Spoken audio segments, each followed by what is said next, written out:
Well, it feels like yesterday in a lot of ways.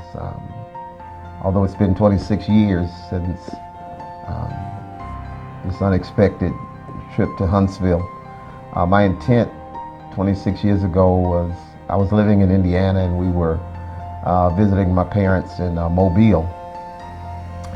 And man, as we were riding down 65, I saw a sign that said Huntsville. And, immediately God spoken to me and said, go to Huntsville. Now, I don't want to make it sound like it was out of thin air because at that point, you kind of have to go back about 2 years because I was sure that God wanted me in senior ministry somewhere. And after having a couple churches that were interested, I just didn't feel like it was where God wanted me to be. We decided that we would start a ministry and do a church plant. But we were looking at other cities. We were looking at perhaps Birmingham or Montgomery, or my number one choice was Nashville. But after coming to Huntsville on a Saturday morning downtown, 26 years ago, the first thing that I was impressed upon is that there was nobody out on Saturday. But I really felt charged and felt pulled to come, and I started coming one weekend a month. I went back, man, and I had a church name already. I had this idea of what it is that we were going to do. Now listen to this. I had told God, Lord, if I can grow a church to 75, I think I would have met the assignment. And so that was my goal. So now when you look around Hope Community now, it's hard to discourage me because, my goals already been exceeded in many ways. I was not encouraged a lot though, in terms of people who knew me. They felt that it was a fool's errand. Particularly, I was working in a significant job, and we were kind of comfortable in a lot of ways. So, and my wife is from Indiana, and so it would have been easier to stay in Indiana, but God had a different assignment for us, and she didn't give us a lot of kickback, give me a lot of kickback. My parents did. Most of my friends did. They thought I'd lost my mind.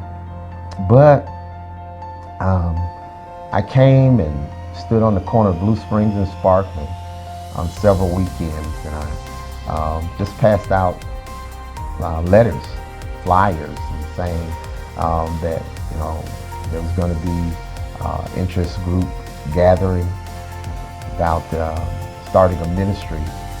Many of the people refused to take it, passing motorists.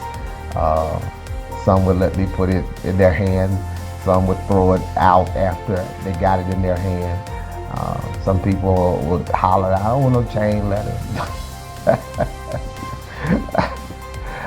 Those were days. We stood on a street corner and just really met a few people.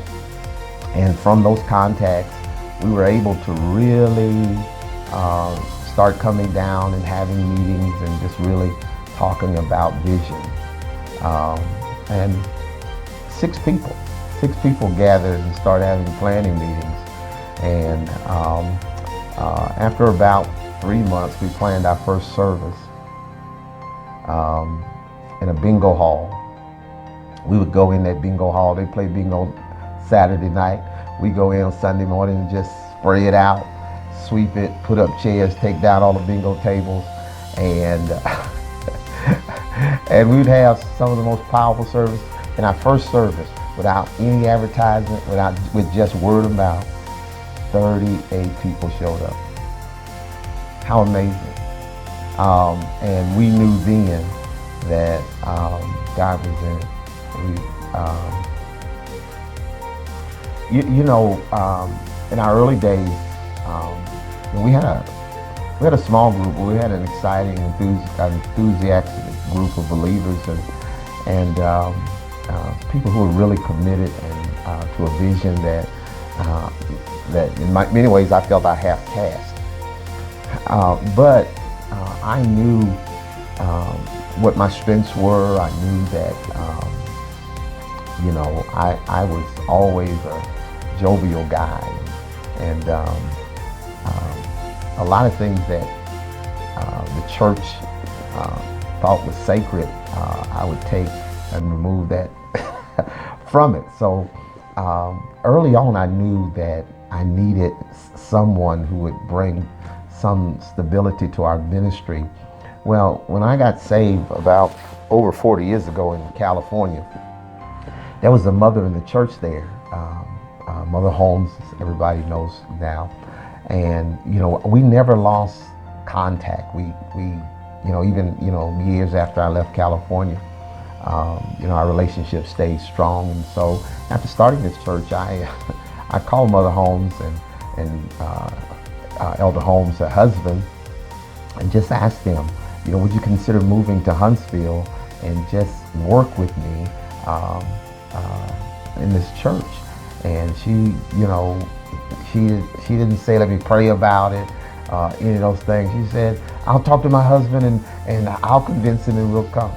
And shortly after that, within a month, they were on a plane to Huntsville. Now, understand that her husband was invalid. He was nearly he had deteriorated. He was within months of dying, and had to get permission from the doctor to get on the plane. She sold and gave away most of her things, and came to Huntsville, moved here with her and Elder Holmes, and she became such a mainstay in our ministry. We lost her at the start of this year, which is, one of the two things in my life I felt that broke me. But man, we got years of memories from Mother Holmes, and so I think that she'll ever be tied to our ministry.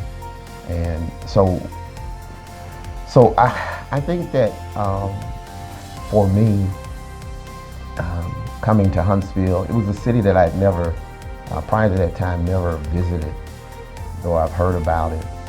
I wouldn't have known, certainly didn't know it was 14 miles off the highway. But from the moment that I got in this city, or that I drove into this city, I felt a kinship. I really sensed that our future was tied here. And 26 years later, I have that same feeling over the many ministries, the many people that we've been able to touch and connect with, and even losses. So it's been major to our growth and our development, and hopefully the seeds that we were able to plant were positive ones. It's an interesting story about the name of our church. I mentioned earlier that I already had a church name. I used to do volunteer work at the hospital for teens who either attempted or thought about suicide. And, I would go in and counsel and just kind of big brother talk to them. And of the quite a number of teenagers who had attempted suicide, they all had a similar story. Regardless of all the dynamics about their lives and families and pressures that pushed them, all of them said the same thing: I just lost hope. I just lost hope. And so that resonated, and I never forgot that. And at a time when I had no thought that I'd be pastoring a church or starting a church or anything of that nature. But that was so profound to me. So I knew that when God started impressing upon me about starting a church, that Hope would be the name.